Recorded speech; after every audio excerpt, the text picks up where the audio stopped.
Today there is a lot of news from the Siversk direction. Here, in a demonstration of tactical precision, Ukrainian fighters from the famous Edelweiss Brigade showcased a brilliantly structured defensive operation that ensures the destruction of even the largest Russian mechanized assaults. This coordinated defense not only crushed the attacking force, but also set a new benchmark for how fortifications should be designed and defended in modern warfare. The goal of the Russian operation in this region is to establish control over Siversk, a vital logistics hub for Ukraine and a strategic barrier to assaults against Lyman and Sloviansk. The city benefits from natural defenses, including the Serebryansky Forest to the northeast, which has been crucial in repelling Russian assaults. To the southeast, several hill ridges further protect the area, with one near Ivano-Darivka serving as a key Ukrainian stronghold. While the village itself is in a lowland, the surrounding elevated terrain, along with a small river and a large water reservoir, creates a formidable barrier against enemy advances. This part of the front line is also protected by the well-experienced Ukrainian 10th Mountain Assault Brigade Edelweiss. To increase their chances of a successful breakthrough, Russian forces conducted a multi-stage attack. First, the Russians carried out a series of precision strikes on the supposed locations of Ukrainian personnel and equipment near Sloviansk with Iskander missiles. Immediately after, they intensified the shelling of the hill ridge above Ivano-Darivka, using thermobaric artillery systems to maximize the impact.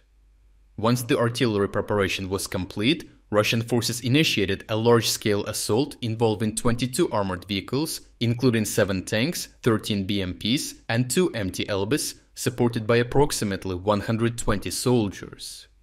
Since Russian forces were controlling the opposing hill ridge and using the village of Berestov as a staging ground for the assaults, their strategy was to advance rapidly along the road from Berestov towards Ivano-Darivka to charge through and seize the strategic stronghold on the hill from the southeast.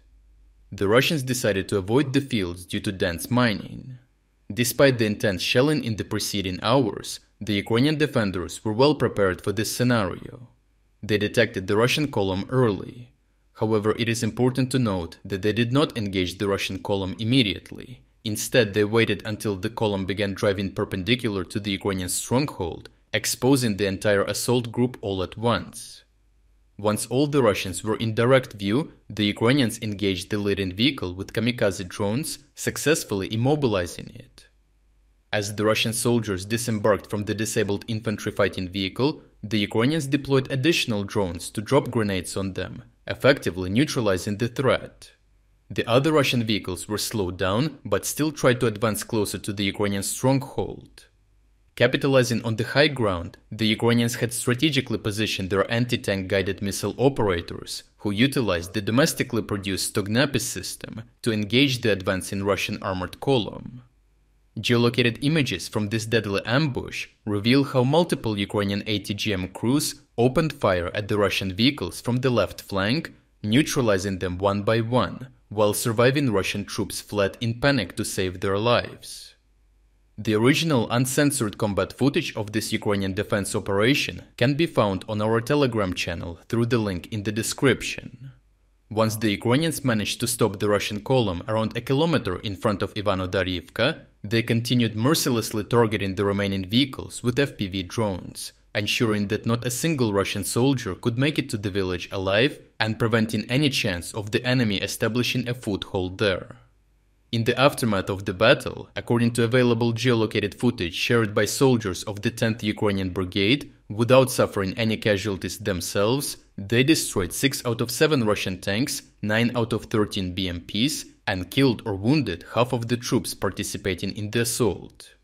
Overall, the Ukrainian fighters in this region have created a well-designed defense structure, leveraging the high ground and forcing Russian assault units to expose their flanks during attacks. Confident in their defense configuration, the Ukrainians also showed great patience, ensuring they did not engage the enemy too early. This allowed them to maximize the damage, destroying 75% of all armor and 50% of manpower within several minutes. This operation set a high standard for defense and serves as an example to emulate for other Ukrainian brigades. If you're against the invasion of Ukraine and you want to support the work that I am doing, Consider making a purchase in the online store UA Supporter. Here you can find a lot of products with Ukrainian symbols to not only show your support for this channel, but also for Ukraine. The link to the online store is in the description. Thank you for watching this report, and I will see you in the next one.